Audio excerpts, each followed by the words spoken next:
Precious garments are extremely rare, as only 20 of them are known at present. They are kept in various museums around the world.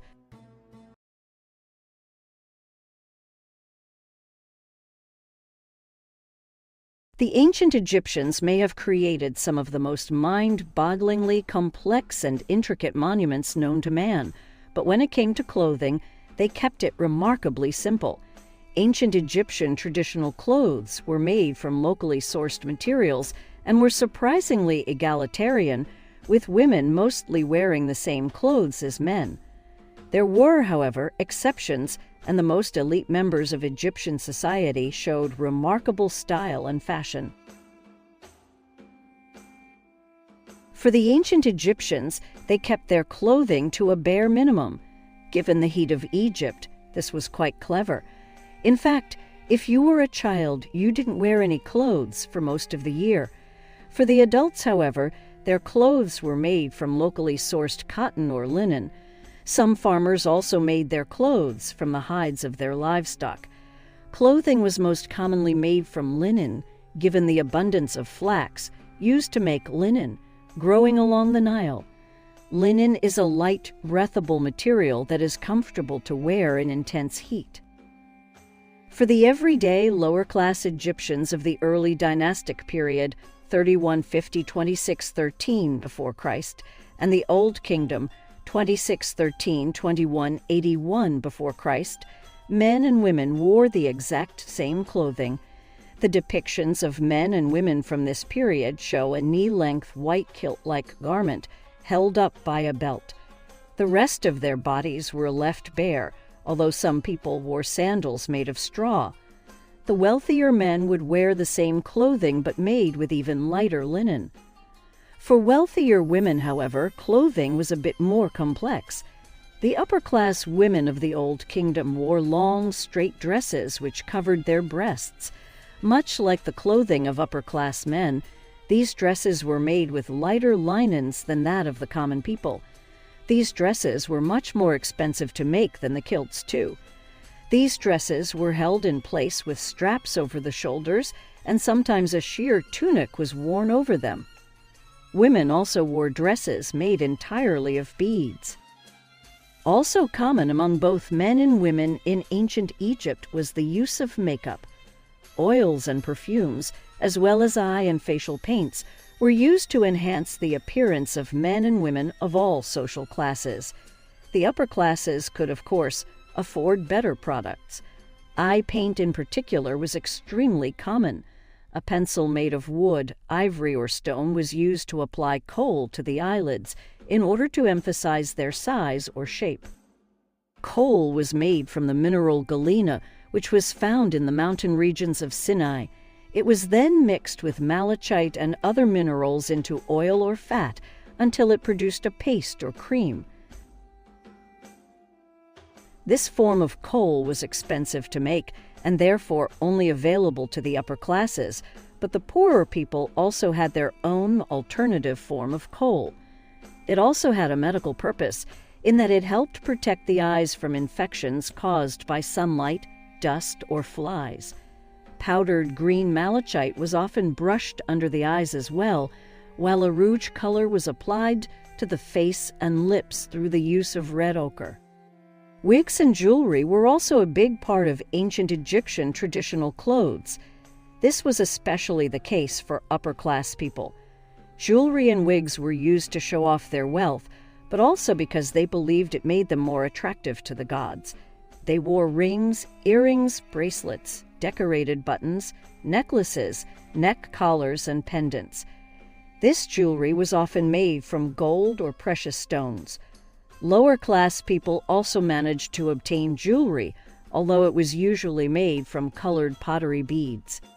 The design of ancient Egyptian jewelry often reflected religious themes. Motifs included symbols of gods and goddesses and hieroglyphic symbols, as well as birds, animals, and insects that played a role in their creation myth. Commonly seen were the scarab, a type of beetle, the eye of Ra, lotus, and papyrus plants, cobras, and symbols such as the Isis knot, Shen ring, symbol of eternity, and Ankh, symbol of life. A person's jewelry was placed in his or her grave when they died, so it could be used in the afterlife. In ancient Egypt, wigs were worn because they were more comfortable in the arid climate, and they made personal hygiene easier. For example, the prevention of lice became much easier thanks to the use of wigs. Wigs were made out of human hair until the Second Intermediate Period, 1782–1570 before Christ, when horses were introduced to Egypt. After that, both horsehair and human hair were used for wigs. They were padded on the inside using vegetable fibers. Wigs were made in different styles to be worn on different occasions. For example, different wigs were needed for a family gathering and for a festival. Most wigs were long and heavy and were carefully arranged into plaits and strands. The wealthy often adorned their wigs with beads and great jewels. Poorer people had to use wigs made from papyrus plants or simply shave their heads and wear a head covering. The ancient Egyptians took good care of their physical appearance, wearing nice clothes, makeup, jewelry, and wigs in order to look better. The major reason for this is because they believed a primary goal of their existence was to make themselves worthy of eternity, and taking care of their physical appearance and their health was one component of doing that.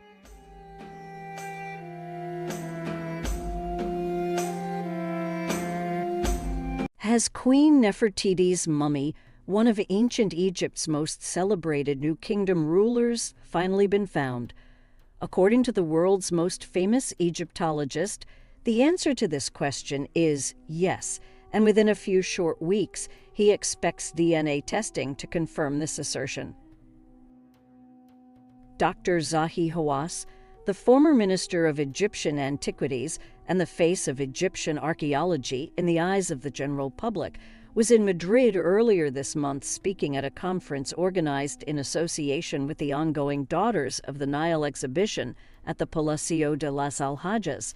During an interview with the newspaper El Independiente, he told the reporter that a mummy he has been studying in recent months is in fact Nefertiti, the wife of the ancient pharaoh Akhenaten and the stepmother of the famous boy pharaoh Tutankhamun, forever known to most people as King Tut.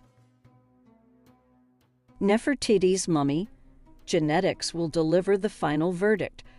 The remains that Dr. Hawass have been analyzing, which includes 2 female mummies believed to be mother and daughter, and one of a small boy, were discovered in tombs designated KV-21 and KV-35, with the KV signifying the Valley of the Kings. One of these could turn out to be Nefertiti's mummy. The Valley of the Kings is one of the most famous and oft-visited archaeological sites in the world, and over the centuries archaeologists have excavated dozens of rock-cut tombs that were built to house the mummies of pharaohs, their family members, and aristocrats from Egypt's New Kingdom, 16th century to 11th century before Christ. DNA samples were eventually taken from both of the female mummies and from the mummy of the boy, who Dr. Hawass believes was Nefertiti and Akhenaten's son.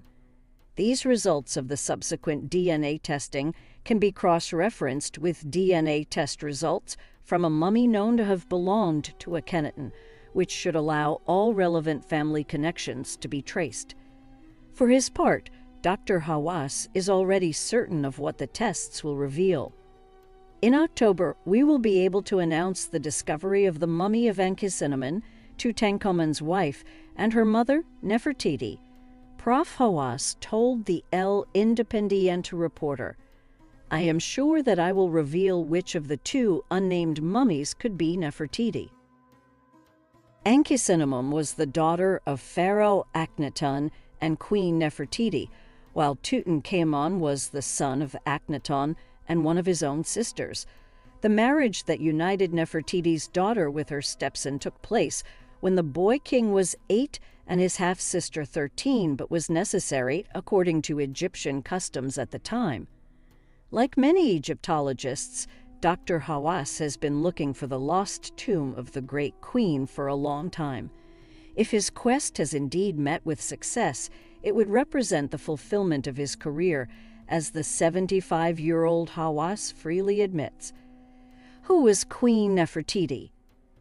Queen Nefertiti's full name was Nefertiti, which meant beautiful are the beauties of Aten, the beautiful one has come. As the great royal wife of Pharaoh Akhenaten, Nefertiti was recognized by the people of Egypt as their queen, and while she lacked the powers of a queen serving alone, she was undoubtedly one of the pharaoh's most trusted advisors and confidants. Temple images of the queen emphasized her physical beauty, as did the Nefertiti bust, a stucco-coated limestone sculpture created by Akhenaten's official court sculptor Thutmose in 1345 before Christ. But many of these images also captured her personal magnetism and political influence. While she is sometimes shown walking behind the pharaoh, in other portrayals she is seen individually and in dignified poses that suggest she was a powerful and respected leader in her own right. When her husband died in 1336 before Christ, his anointed successor, Tutankhamun, was only 5. So it would have been natural for his stepmother to retain great power and influence, and many, but not all, scholars are convinced she ruled the 18th dynasty essentially on her own for a time after her husband passed away. I really believe that Nefertiti ruled Egypt for 3 years after Akhenaten's death under the name of Smenkhkare, Dr. Hawass said, making his thoughts on the matter clear. Zahi Hawass date with destiny. Dr. Zahi Hawass' assertion that he has discovered the tomb and mummy of Nefertiti in the Valley of Kings could be seen as rather surprising given some of his previous statements. In 2015, when his rival, British Egyptologist Nicholas Reeves, suggested Nefertiti's tomb and mummy might be found in a hidden chamber inside the tomb of King Tutankhamun, the always opinionated Hawass scoffed at the notion.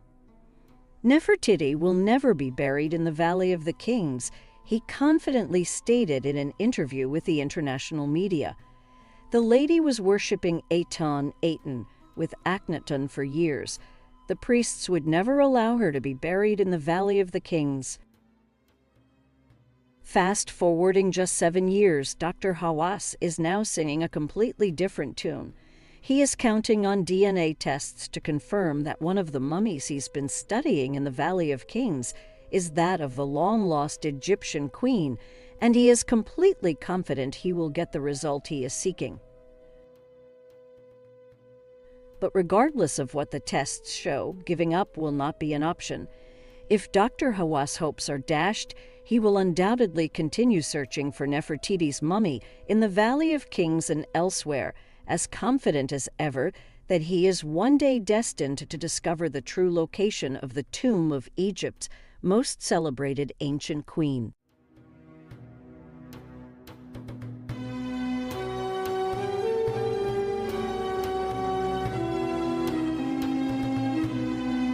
Fashion trends are not just a modern construction. In ancient Egypt, looking fashionable was an important part of everyday life, especially for the elite members of society. One of the high-class fashions was the bead net dress. Although historians were aware of artistic depictions of females wearing bead net dresses, it wasn't until the 1920s that real examples were actually discovered. Bead net dresses were made with thousands of beads arranged in a lozenge pattern, and although it is believed that women wore such dresses in daily life, most examples have been found in burials. These precious garments are extremely rare, as only 20 of them are known at present. They are kept in various museums around the world. Articles of clothing made of beads were considered to be a fashion amongst ancient Egyptian women. Priestesses, for instance, wore beaded headdresses and beaded collars.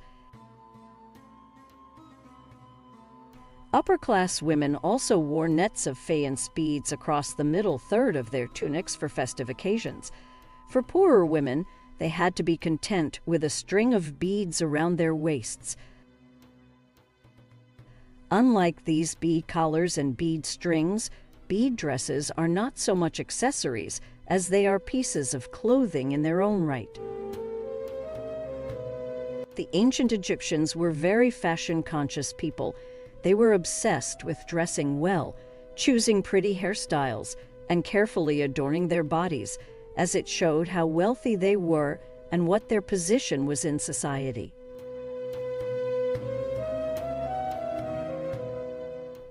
Most clothing in ancient Egypt was made out of white linen, typically white, and seldom dyed another color. Men wore wraparound skirts, similar to a kilt.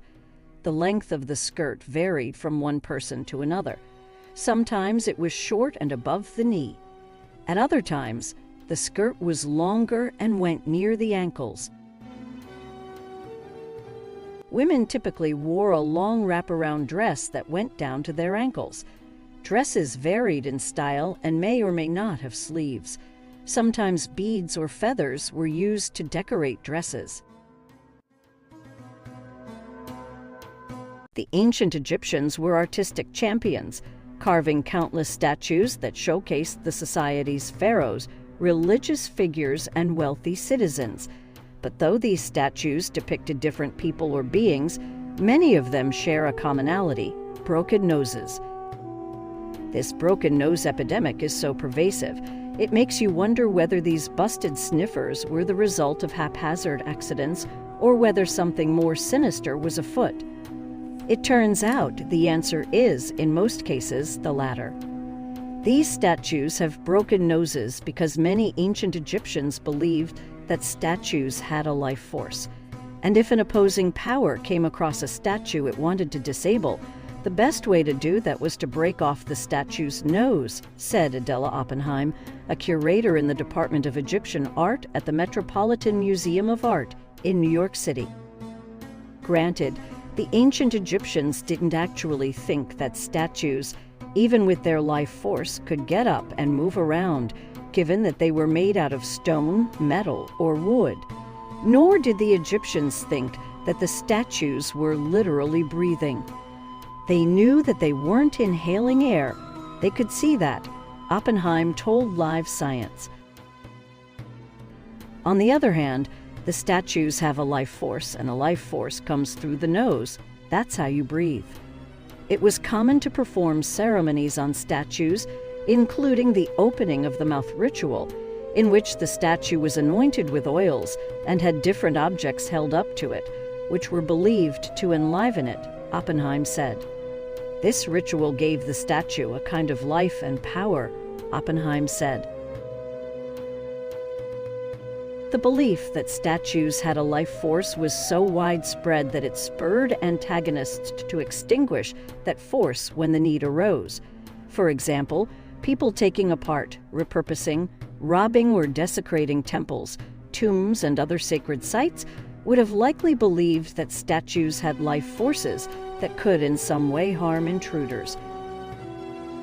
People would even believe this about hieroglyphs or other images of animals or people. You basically have to kill it, and one way to do that was to cut off the nose of the statue or image so that it couldn't breathe, Oppenheim said. However, sometimes adversaries didn't stop at just the nose. Some also smashed or damaged the face, arms and legs to deactivate the life force, Oppenheim said. There are likely some instances in which statues naturally tipped over, and a protruding nose broke as a result. Erosion from the elements, such as wind and rain, also likely wore down some statues' noses, but you can usually tell if a nose was destroyed intentionally by looking at cut marks on the statue, Oppenheim said.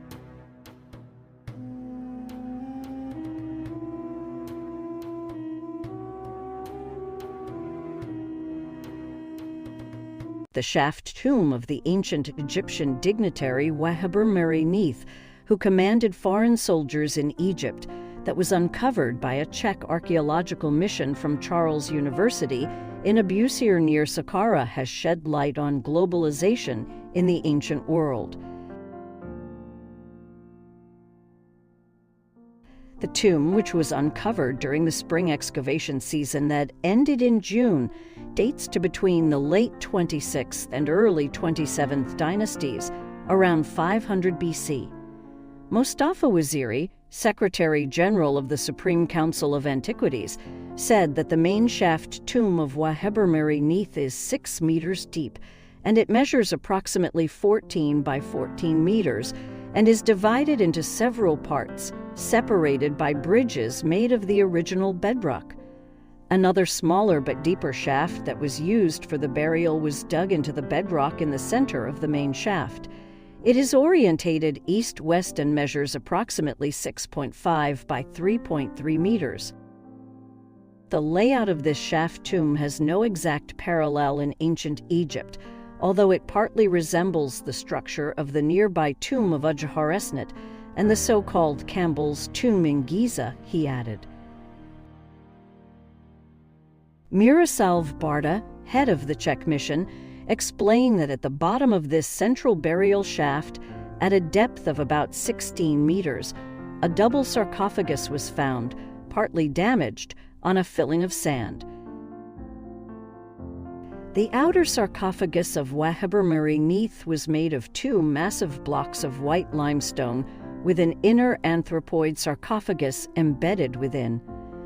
It is made of basalt and inscribed with verses from chapter 72 of the Book of the Dead, depicting the resurrection of the deceased and his departure to the afterlife. The anthropoid sarcophagus measures 230 meters in length and 198 meters in width. Barda said that the space inside the inner basalt sarcophagus was found almost completely empty, only containing an uninscribed and finely carved heart scarab and a headdress-shaped amulet. Sparse burial equipment had been placed at the western and eastern sides of the sarcophagus. To the east, several objects were excavated intact and in situ, including 402 faience Ashapti figurines, servant figures who were to undertake labor instead of the owner in the afterlife, 2 alabaster canopic jars, a faience model of an offering table, 10 model cups, and a limestone ostracon inscribed with religious texts written in black ink and hieratic script. Due to the limited space, the author of the text decided to cover the ostracon with brief excerpts from the Book of the Dead spells that also formed parts of the ritual of transfiguration, and thus guaranteeing an undisturbed afterlife existence of the owner, Barda pointed out. He added that early studies on the shaft tomb reveal that it has been robbed in late antiquity, most probably around the 4th or 5th century AD, as witnessed by 2 early Coptic vessels found forgotten in the main shaft. The looters made an opening in the western part of the outer sarcophagus and smashed the facial, western, part of the lid of the inner sarcophagus into pieces, which were found around the sarcophagus by excavators. Although the archaeological excavation of the burial of Wahebur Neith did not offer many excavated objects or an elaborate funerary equipment, it is unique and important, asserted Mohammed Megid, deputy director of the Czech mission. Megid explained that the discovery offers new insights into the troubled period of the beginning of Persian dominion in Egypt. In combination with outcomes of the ongoing research on the owner's embalming deposit, a picture of Wahebur Neith's life, family background, and professional career starts to emerge, indicating that he most probably died unexpectedly when his tomb and burial equipment were still unfinished. Thus, both the layout of his tomb and its contents provide very valuable information on the importance and meaning of individual parts of the burial equipment and tomb decoration.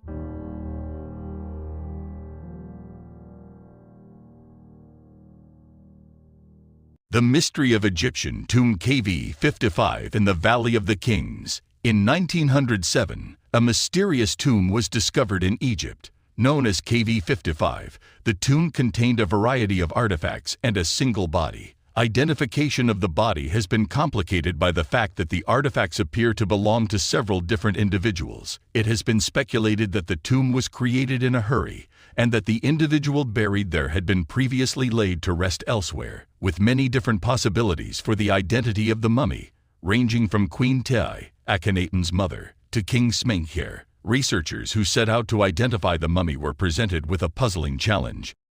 In January 1907, financier Theodore M. Davis had hired archaeologist Edward R. Ayrton and his team to conduct excavations in the Valley of the Kings in Egypt. The Valley of the Kings is an area in Egypt located on the west bank of the Nile River, across from the city of Thebes. Almost all of the pharaohs from Egypt's Golden Age are buried in this famous valley. As Ayrton's team was working on January 6, 1907, they discovered the entrance to a tomb, KV-55. They notified Davis the next day and began removing the rubble blocking the entrance. On January 9, Davis and Ayrton entered the tomb, accompanied by Joseph Lyndon Smith and Arthur Weigall. Over the next few days, they took photographs of the items within the tomb and began removing artifacts. By January 25, they were able to view and investigate the coffin and the skeletal mummy within the tomb. The KV-55 tomb is fairly small and simple. The entrance includes a flight of 20 stairs. At the time of the discovery, the entrance and stairs were covered by rubble, which all had to be removed. A sloping corridor leads to the tomb, which contains a single chamber and a small niche. Within the tomb, at the time of discovery, were 4 canopic jars, a gilded wooden shrine, remains of boxes, seal impressions, a vase stand, pieces of furniture, a silver goose head, 2 clay bricks, and a single coffin. The coffin had been desecrated, with parts of the face having been removed.